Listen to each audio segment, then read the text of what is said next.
Hey everyone, welcome to my profile.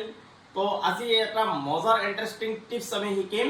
টিপছটো হৈছে কি মই অলৰেডি বোৰ্ডত মেনশ্যন কৰিছোঁ যে কোনো ৱৰ্ডত যদি এম থাকে আৰু তাৰ পিছত যদি বি লেটাৰটো থাকে এই বি লেটাৰৰ প্ৰনাউন্সিয়েশ্যন সাইলেন্ট হয়, অৰ্থাৎ বিৰ উচ্চাৰণ নহয়।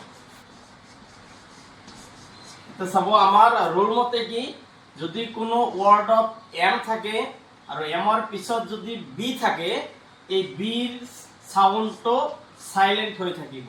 এতিয়া আমি এইটো প্ৰনাউন্সিয়েশ্যন কৰিম ল্যাম্প।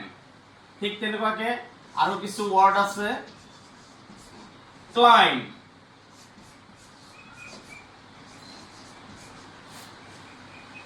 থাম। তো এনেকুৱা ধৰণৰ শব্দবিলাক থাকিলে আপোনালোকে বিৰ উচ্চাৰণ নোহোৱাকে উচ্চাৰণ কৰিব। গতিকে এনেকুৱা ভিডিঅ'বোৰ পাবলৈ আপোনালোকে মোৰ চেনেলটো ফলো কৰি দিব, লগতে আনজনক দেখাৰ কাৰণে শ্বেয়াৰ কৰি দিব। Thank U.